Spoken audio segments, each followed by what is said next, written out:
That's TMI, the Meaningful Insights podcast, delving into the heart of human-centered professions. That's TMI is recorded on the lands of the Kulin Nation. We pay our respects to all the traditional custodians of the lands on which you are joining from today. Hello and welcome to this very first full episode of That's TMI. You're joined again by Chris, Smita and Justin. And when we were talking about this first episode, we talked about what do we want the topic to be. Should we have some sort of guest speaker or interesting person to talk to? And we had this whole conversation about being new. We're putting a podcast out there for the first time. It's new. What if people don't listen to it? And then we suddenly thought, what a great topic for our first episode.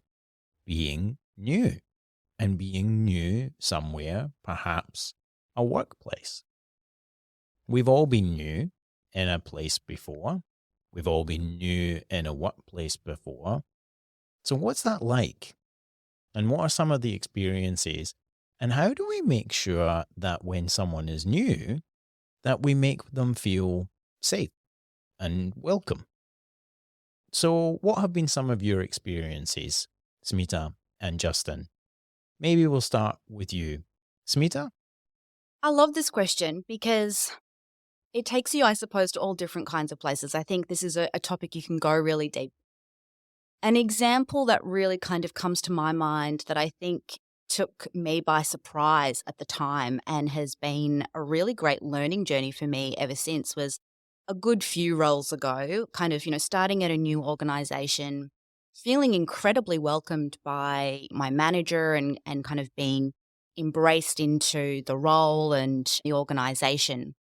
But watching my colleagues experience that dynamic differently. So actually watching my colleagues kind of have someone new step into the role, watching my colleagues experience like the role change for them because I was stepping into my role and what did that really mean for them and their experience of their role and some of the tensions that come with that. And it really resonated for me as I've kind of moved forward as a leader because I think that when we welcome new people in, there's an element of actually managing that change throughout the team and actually really bringing a person into a whole team, not just a person into a role, if that makes sense, or welcoming them in as an individual. They're actually becoming part of something much bigger.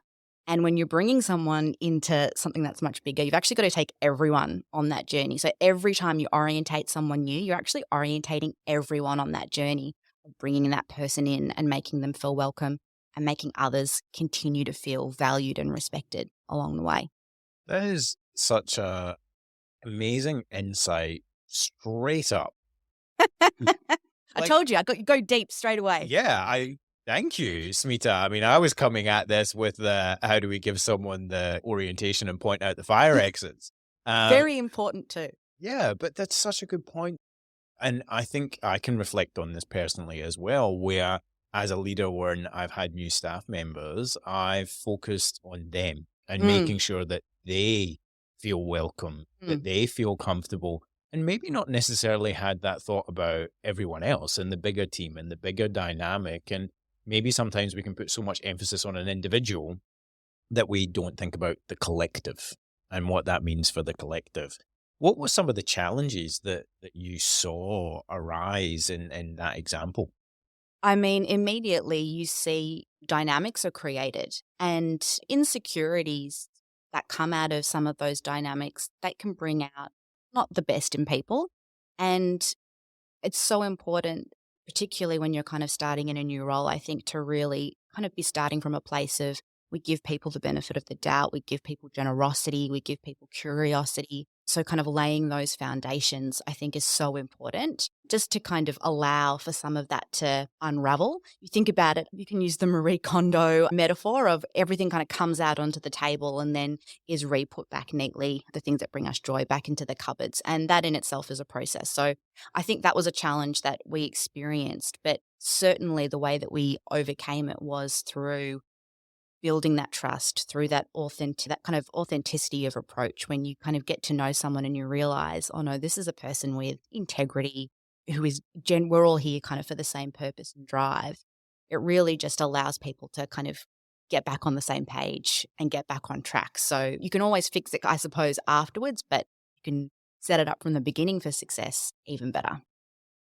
And we'll probably come back to that shortly, Smita, around how do you do that? Such good points about the authentic self and building those relationships is a huge part of that. But how do you actually do it? What are some of those practical tips? And certainly where you've taken my mind to is that whole idea of, people also talk about change management. And when someone new comes in, there's change. It's change for that person. It's change for the entire team. I don't so much think about change management as I do relationship building. Relationship management, for want of a better phrase, is actually bringing that new person in changes the entire dynamic. And so how do we make sure that everyone feels part of that and we build those relationships? You could basically see change management and relationship kind of building and relationship management as one and the same. One and the same. Yeah. But we like to make things clinical and talk about change management rather than relationships, don't we? Justin, what about you? What has been an experience that you've had? Geez, after that response from Smita, I'm not sure that I have the depth to my answer, maybe, especially after I was kind of caught on the fact that we started this conversation by saying we could have got experts, but instead it's us. Instead, you got these three. Instead, you got us. We are sorry, listeners. Yeah. But actually, like thinking about welcome, I went back to actually earlier this week. I just happened to be speaking at a conference interstate, and it was one of those 2-day conference. I got up there early on the Sunday, all set to go on the Monday where I wasn't speaking on the Monday. And then, had a bit of a work disaster early in the morning I had to deal with. So I ended up turning up like probably 2 hours late to the conference. So the welcome person at the desk was there doing registrations. Everyone else was inside. We had a nice conversation, but I was clearly late to the party. And I kind of felt that. The story is actually the next day I was speaking first up, and I've turned up at the conference center again, but this time I was really early because I like to be prepped. And I was a little bit nervous. I wasn't sure what was coming. I hadn't really seen the room I was in because I turned up late the day before. So I wasn't feeling great. And I walked around the corner and the same welcome person was there walking past me. And she did two things. She kind of stopped and made a bit of a quip about, oh, wow, you either show up late or you show up early. And we had a bit of that shared giggle in the moment. And then she followed that up with, I really like what you've got around your neck there. And I had my lanyard with our MacKillop Aboriginal artwork design on it. And after that, I felt really good. And I walked in really good. And I went, well, what happened there? And it actually reminded me of Dan Hughes, psychologist out of the States, I think, talks about the PACE model, but really she connection in that moment through, I think, firstly, playfulness. And I think that's really important. We lose that sometimes, how important it is to be playful. And then secondly, I think Dan Hughes called it empathy. I probably should say compassion, but through then just a connection and showing a comment that I think was more around calming me down for knowing that I was going to be speaking first up.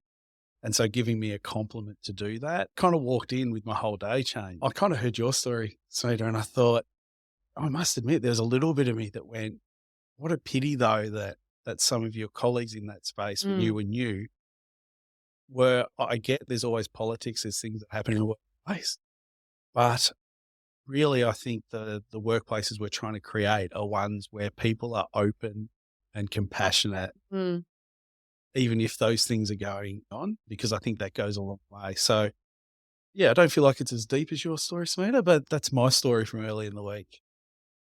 Justin, you make me think about always trying to be mindful and aware that we're all human. We all have emotions. We all have feelings. We don't necessarily know what's going on for someone at that given moment in time or what they might be feeling, and a whole range of emotions potentially in that moment. But if we just try and make a connection with that person, if we pause, we're in that moment with them, we find something we can connect with, and we do it playfully, you can very quickly make people feel very welcome and very comfortable. And yeah, something I try to remember, but, maybe isn't necessarily always easy. Yeah, I mean, while we're kind of talking about communication, and I think it kind of segues really nicely from what you were talking about, Justin, is I think this idea that every conversation is the relationship. I was really struck by this concept because I think often as teams, as individuals, as leaders, we often undervalue the power of everyday conversations and how many opportunities and chances you have through everyday conversation to actually continue to show up and show what kind of relationship you want with that person. Often we kind of overvalue and I suppose overestimate and plan for those conversations that might happen, say, for example, in supervision or in kind of formal environments. But then we put all of this pressure there, and if they don't go quite right, then always have time. That's not where the relationship sits. That is one moment in time. That's one conversation. So actually, I think pulling it back and when you're looking at someone and thinking how I show up to every conversation with this person is actually going to frame how they see me, how we view each other, how we trust each other, and how we kind of go on this journey together. It gives you so much more room to build trust, so much more room for mistakes, to reflect, to learn from each other. We've always got the next conversation. So that's always been, I think, a powerful kind of tool that I've tried to kind of take forward, I think, in the workplace. But I think the other thing that goes hand in hand with that sometimes is just sheer honesty. I've really tried over the last, I suppose, I reckon 5 years. It's been a professional, personal journey, trying to bring more vulnerability into the workplace and trying to be a lot more honest with my team or with colleagues around, I think I missed the mark on that.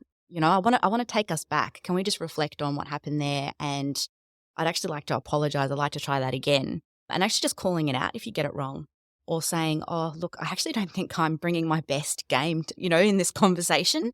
I'm really conscious that XYZ is going on. Can we actually hold? And I really want to give you the time that this conversation deserves. Can we actually schedule this for later? Actually just really being clear and honest with people about what's happening, where you're at, so that they know that you're always trying to do your best, that your intentions are always about that connection and trying to get it right.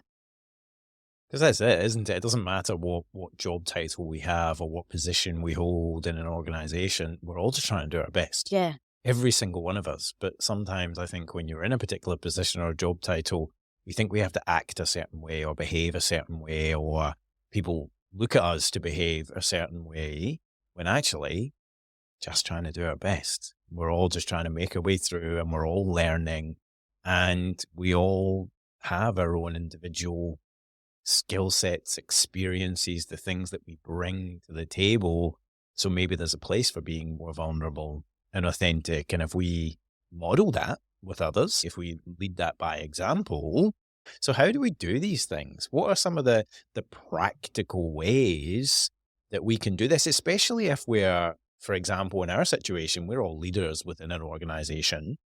What are some of the ways that we can try and build that connection with all of our team members or new team members and bringing everyone together and finding connection points, for want of a better expression? What do you think, Justin? What are some ways we do that?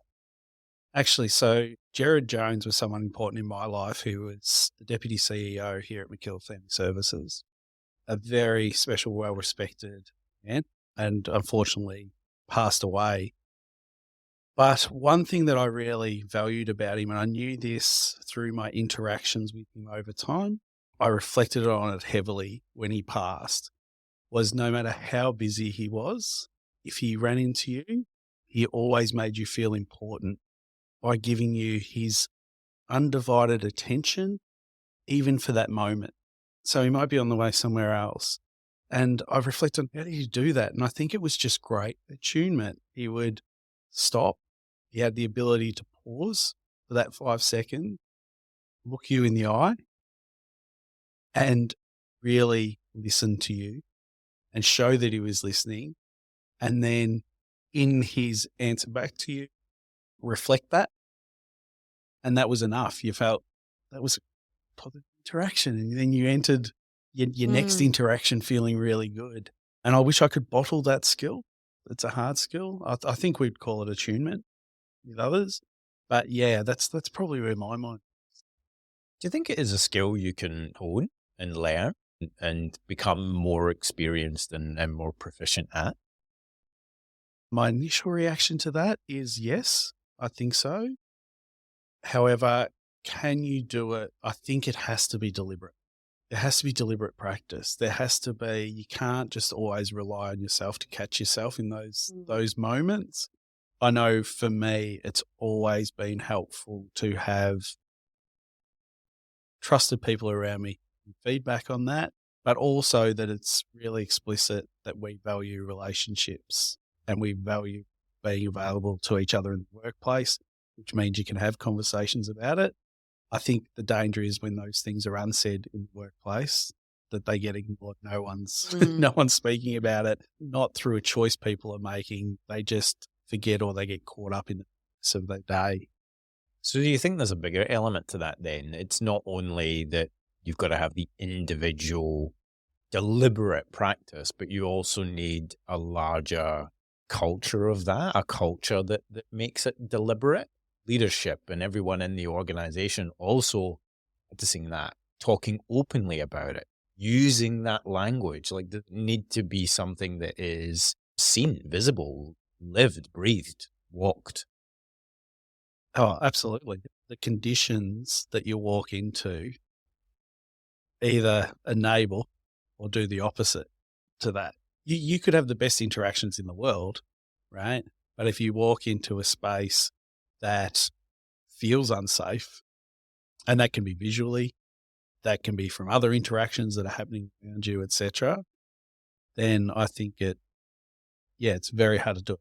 Oh, at the same time, I don't want to then say that our individual interactions don't matter. That's where I was going to go as well.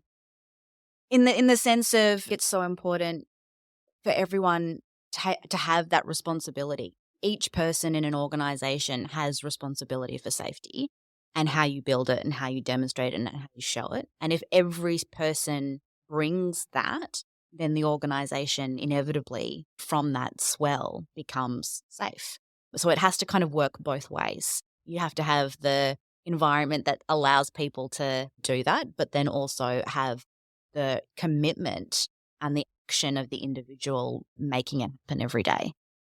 Yeah. I think one thing I had in my mind was around, this is the teacher in me, but working with students who are disengaged from schooling for all different reasons. And the example that comes to mind is you do all this work, all this relationship building to have that young person feel safe enough to walk into that school. You think everyone's on board. We're here. It's happening. The young person turns up. And then all it takes is the first interaction as they walk in is they're not the right socks. And all that work, even though everything else is perfectly aligned, can totally break down in that moment. I think we're talking about the conditions and the actual relationship and the interactions both complete the picture. I like what you said there about aligned, Justin. And I think that alignment is such a key part of this, isn't it? Because if we don't have alignment between the collective and the individual, the top down, bottom up, if we don't have the environment and the conditions of the environment aligned also with the individual and the individual action, then it's going to be very difficult for it all to work together and for it to work effectively. Does that actually help then create a culture of that? I mean, it always comes back to safety, doesn't it? Because to model vulnerability, you have to know that it's going to be received with that generosity. It has to be a safe environment to kind of create that culture. A bit of a chicken and the egg, isn't it? You need people to kind of step up and be courageous and be vulnerable to kind of open that environment up, but you also need people to receive it in the same spirit. I must admit, I am a believer, though, that we can practice it. We can find routines in our work, in our practice. For example, here we start every morning asking the question, how are you feeling? Which is essentially a practice in vulnerability. And you may say, I agree with you, Sandy, you need to have safety for that to happen, but it's also giving you a space to be vulnerable each and every day. Mm-hmm.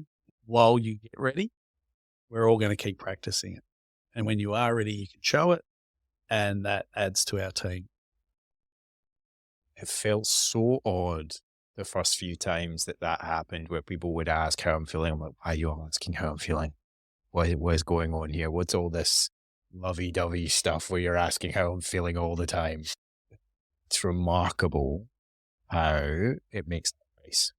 And I think you're right, Justin. If we don't practice something, how can we get any better at it? How can we strengthen it if we don't practice it and make the space to practice it? I think that's something that happens very well is we make the space for these things and we make the space for these conversations. And I'm linking what you're saying about asking those questions at the start of every day, Justin, and I'm just so used to it now that I do it in a lot of my meetings now. It's not just the first thing in the morning. It's actually at the start of a meeting. I'll ask people, how are you feeling? And what's a goal for you for this meeting? Because it makes the space. And I think to a point you made as well, Smita, around there's always time. I think something that I've also learned from being here is people respond with, let's just hold that. Mm.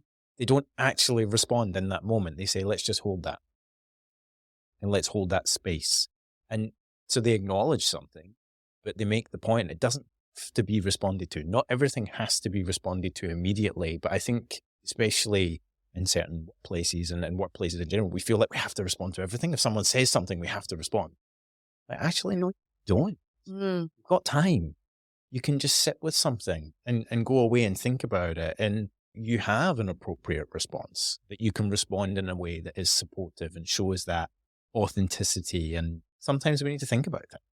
This is a little bit of a side note, I suppose, but one of the things that I'm really reflecting on hearing you both kind of talk about this is how actually through practicing this work, you actually are building a language around it as well.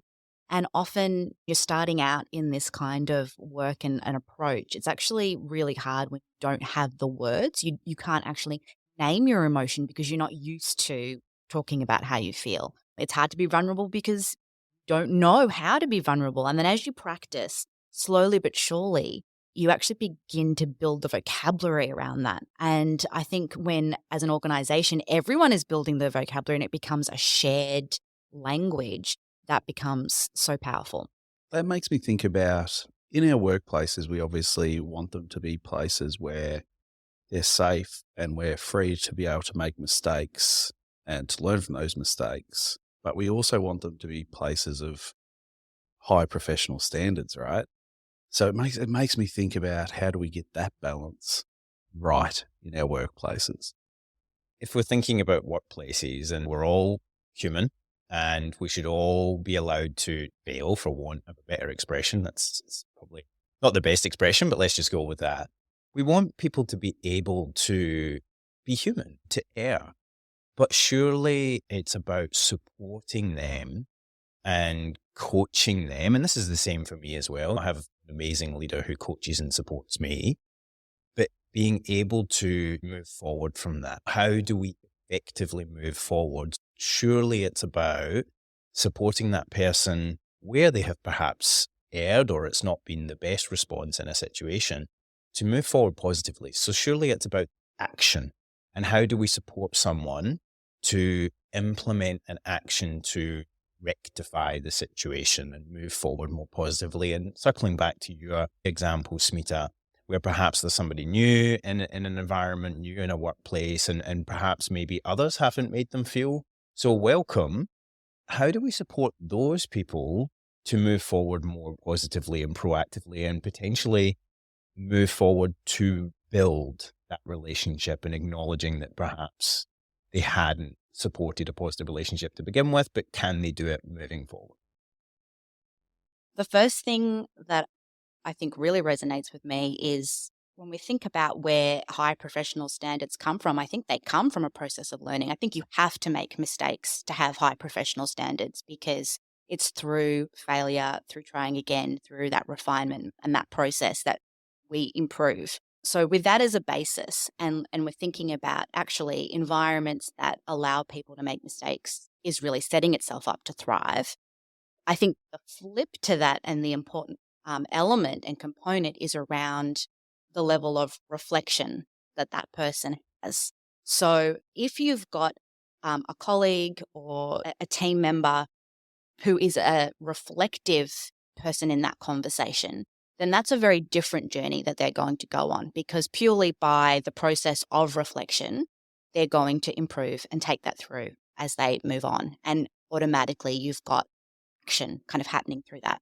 If that person is not a naturally reflective person, then there is actually a really specific, I think, and concrete process that does need to occur with that person. And it can be as simple as, depending on what it is, I mean, there's obviously a spectrum of things that can go on in a workplace.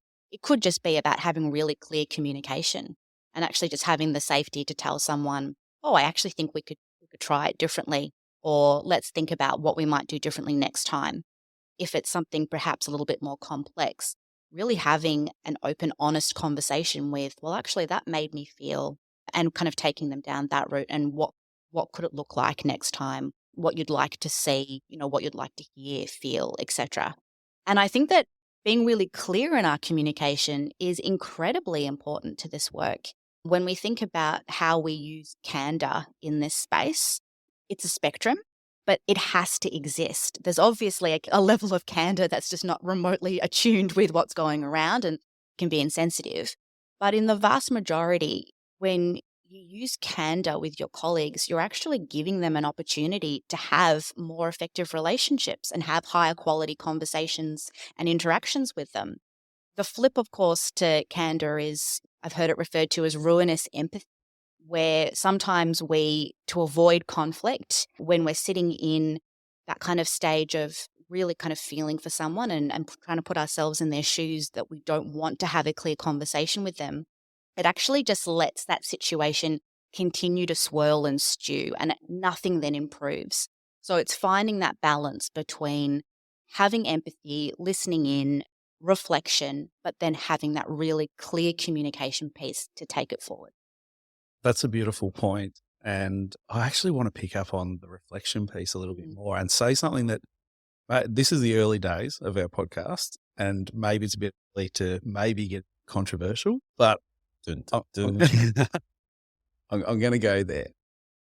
When it comes to reflection or reflective practice, if you're in a helping profession, which is about helping people, and people are complex, which makes the work complex, and it means every day you're having or doing things in your helping of people that either does help or doesn't, and it's not always predictable. There's 100 different ways you could approach it, and maybe some of them are good, and there's a number of different ways you could approach it to have a good outcome, and there's a number of different ways you could approach it to have a negative outcome.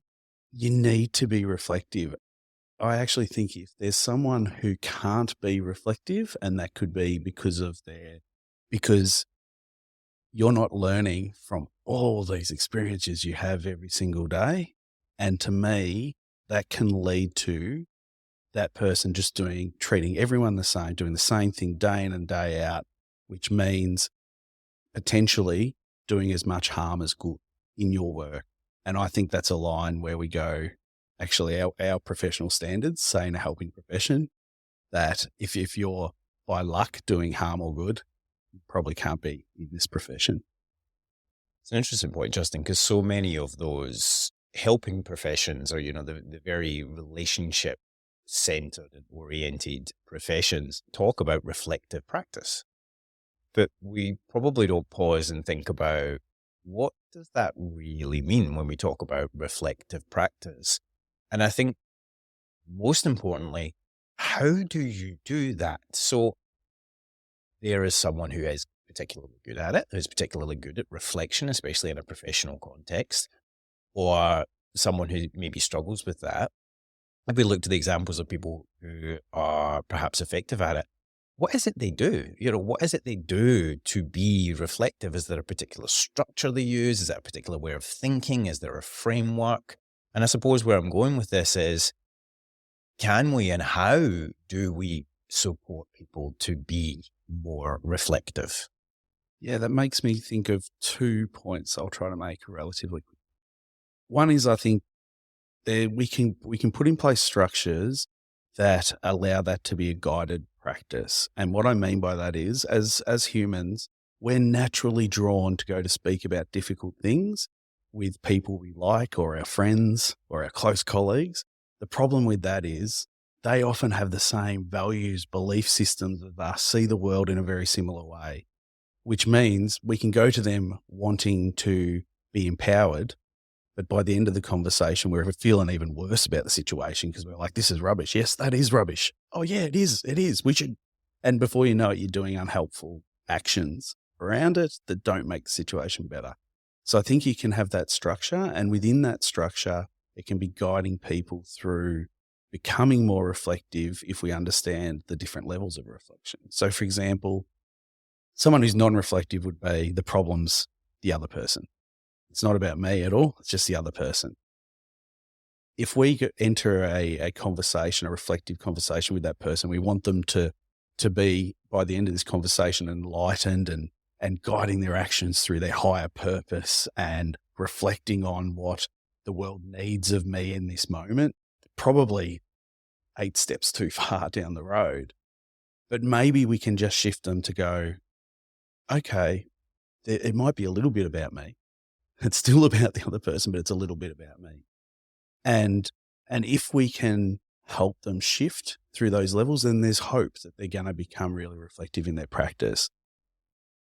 If, though, we try a number of ways of supporting them and they can't even get to that second step, that might be the time where we have to have a difficult conversation around what we expect in our work. Makes me think about a little diagram drew for me once, Justin, because I was talking about perspectives, and you said, yeah, it's just like that diagram. I was like, what diagram? And you got a bit of paper out and you drew a circle and you drew an arrow pointing towards the circle, and you said, this is one person looking and they see the circle. And then you drew the side of it and you drew like a rectangle and you drew an arrow pointing at that. And you said, and this is someone looking from the other side and they see a rectangle.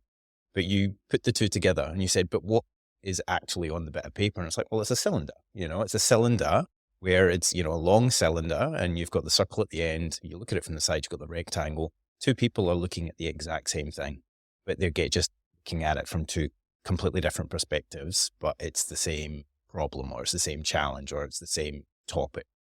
Even just drawing that out as a visual, that was such a moment of clarity for me. And I actually wonder whether doing something as simple as that and then using that to start a conversation could be helpful. I am going to go deep here, guys, so just Please bear with me. But I just found that imagery of the cylinder, and we look at it from different directions, so powerful. But it also really reminded me of that kind of old adage of we put the problem in front of us, not between us. And sometimes I think that the challenge when we're looking at a cylinder from different angles is the barrier that's actually occurring is, rather than seeing it as it's in front of us, we are focused on the relationship that's actually happening between the two people looking at the problem. And that's getting in the way of actually seeing it as a cylinder in the middle. And when I think, and I'm reflecting on what Justin was saying earlier about that reflective pace and how we take people on that journey, I actually wonder whether there is work that we can do before the conversation, and we even conceptualize it as the readiness for reflection. And I think about a journey that I've gone in my own leadership journey around coaching and learning how to be a coach, coaching team members. And certainly at the beginning of that journey and taking my team, I remember there were some conversations that would just flow. You're talking to someone, they're really in a reflective space, and you have these amazing coaching sessions that just, they're bouncing and they leave and they're empowered. And then other ones that you just felt like, oh my gosh, you're just pulling milk from a stone here. And then what was it that was stopping that person from any kind of problem solving for themselves? They're always looking outwardly for someone else to kind of find their solution or reflect for them.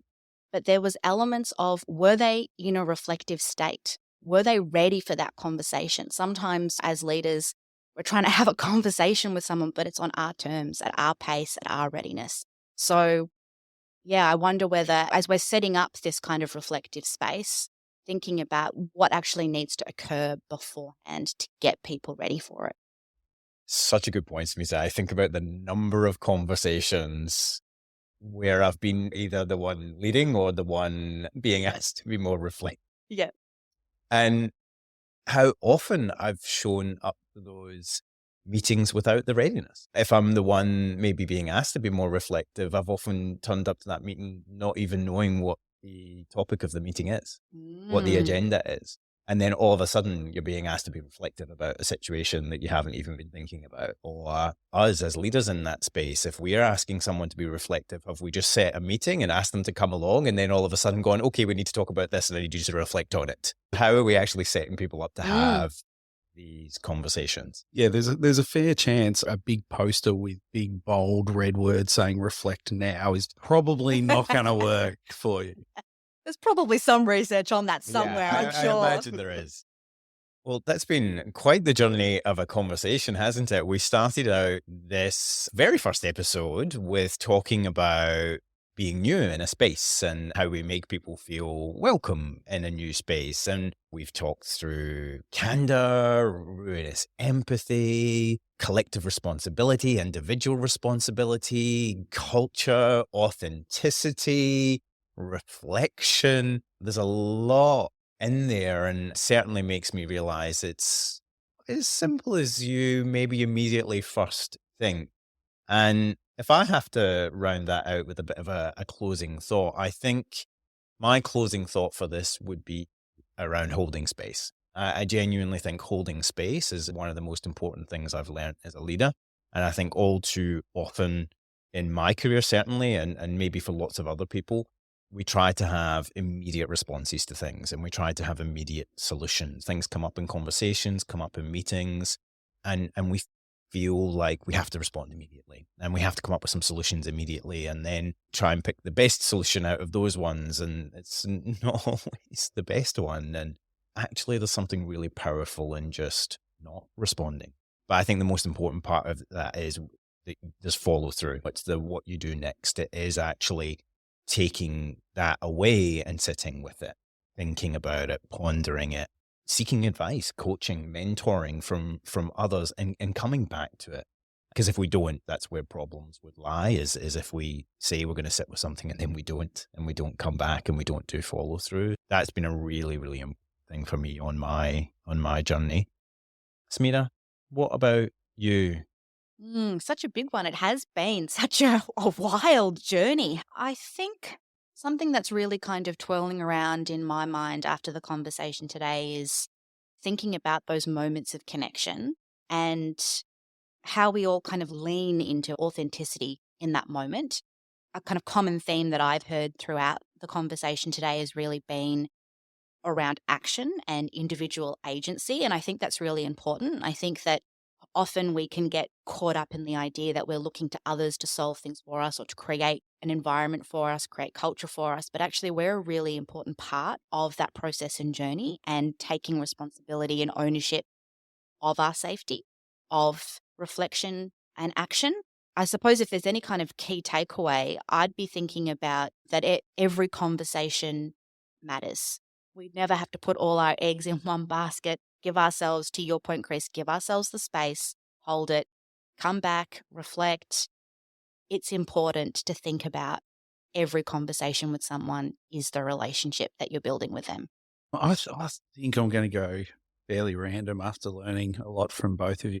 I had my parents recently stay with me, and I think I'm just going to try to be more welcoming when they do come and stay, and maybe do that with my partner as well when she comes home for the day.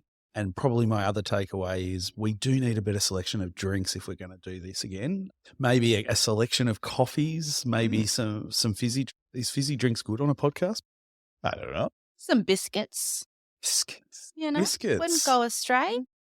I suddenly feel like I'm at my nana's house. We need a selection of coffee and biscuits and some fizzy drinks for the kids. That'll be me.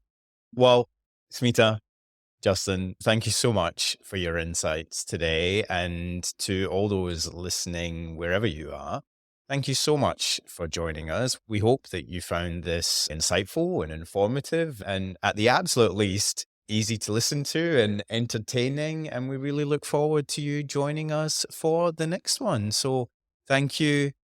Go well, stay safe, and we'll see you at the next one.